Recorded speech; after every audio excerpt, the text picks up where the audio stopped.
So special thanks to this company for sending us this magic marbling art set. Let's open it up and show you what comes inside of here. So that's the back of the box and the front. Let's cut the tape and see what's in here.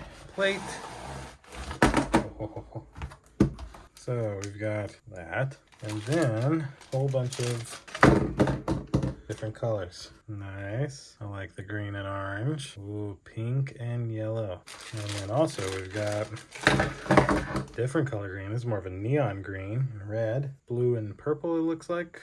Or maybe a darker blue, because this is definitely purple and like a gold almost. And more of these. And so here's a list of tips for marbling. Kind of tells you exactly what you'd need to do to make this work. And then a little bit of information. You put the mix in and then the water and etc. Then we've also got all of these.